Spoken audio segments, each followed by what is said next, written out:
Hello again, welcome to Kimble Bay Church's vlog. Today we're in the Old Testament in the book of Daniel in chapter 3. And the title of our study today is Whose Side is God On? The lead into this study takes us back to the mid-19th century when America was being torn apart by the War of Independence. Both northern and southern pastors and their congregations were praying for victory for their side, believing that God would give them the victory. In every war since, the question will be asked, whose side is God on? Abraham Lincoln suggested that it would have been better to be concerned about being on God's side. So the challenge is never assume that God is on your side, but make every effort to be certain that we're on God's side. The three men in our vlog today are perfect examples of knowing whose side they were on, even though the outcome looked bleak.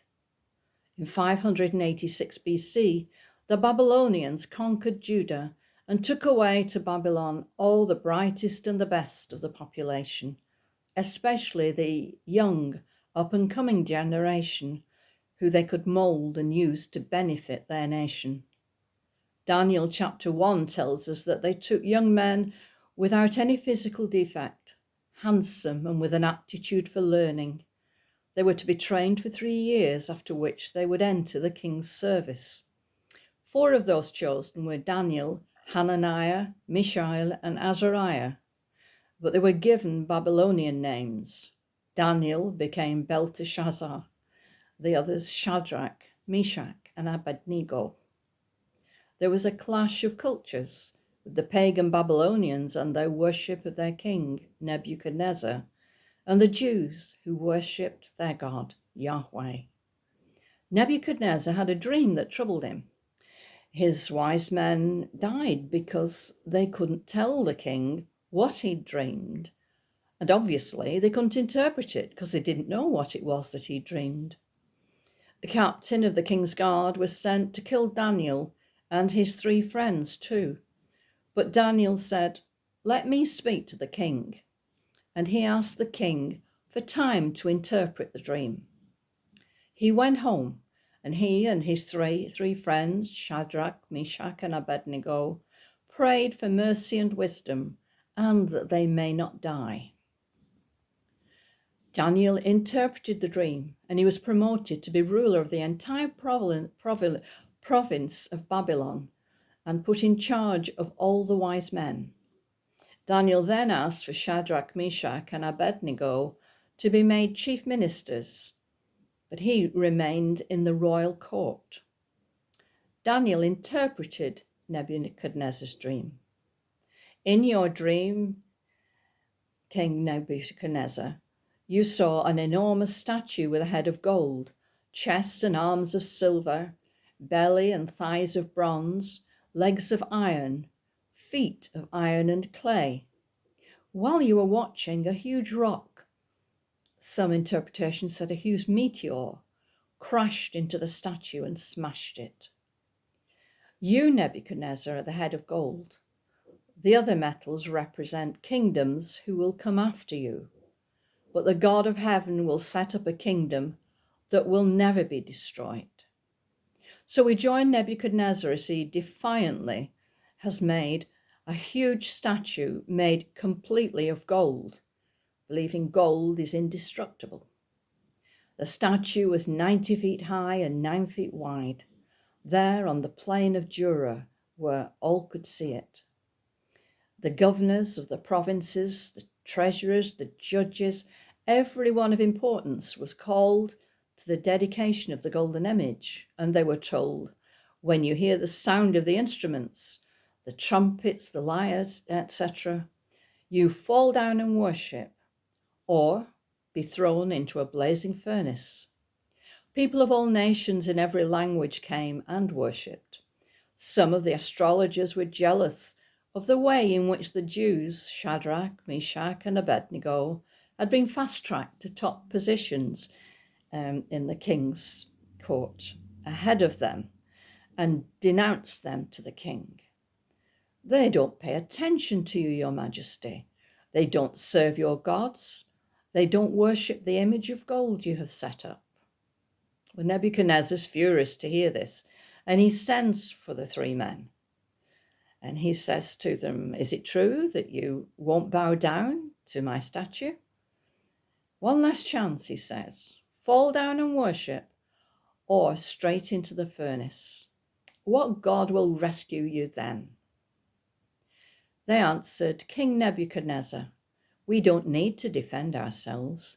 If we are thrown into the blazing furnace, the God we serve is able to deliver us from it, and he will deliver us from your majesty's hand. But even if he doesn't, we want you to know that we will not serve your gods or worship the image of gold you have set up.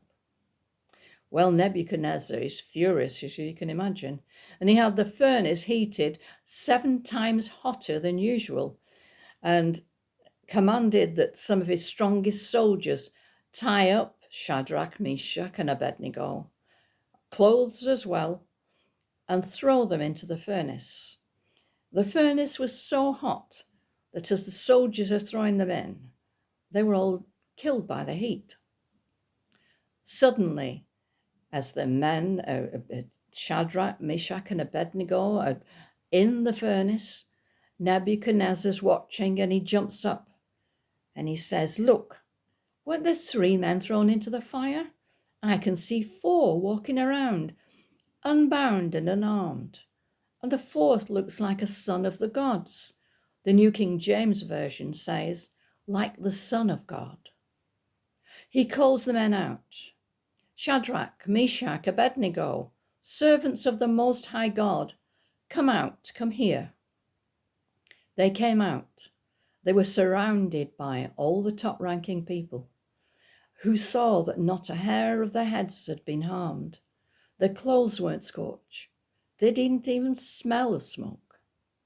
Then Nebuchadnezzar said, praise be to the God of Shadrach, Meshach, and Abednego, who has sent an angel and rescued his servants.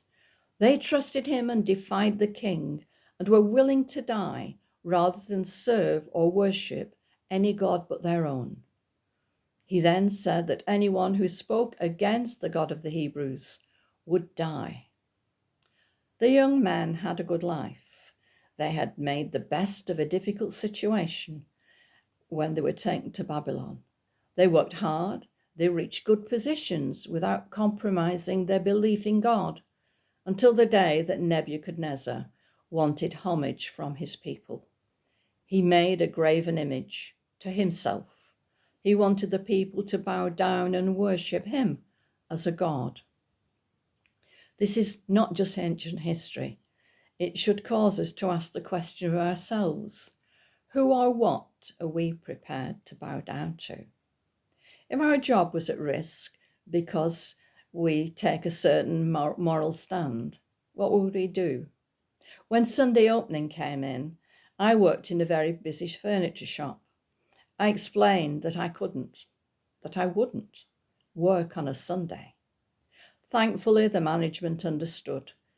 But what would I have done if it had been a condition of my employment? I needed that job. Many are losing their jobs today because they cannot, in conscience, use terminology which seems wrong to them. It's against their Christian beliefs. When we think about the way the world is changing, how are we standing up to these changes? In Kimmel Bay Church, we support organisations working with and for persecuted Christians across the world.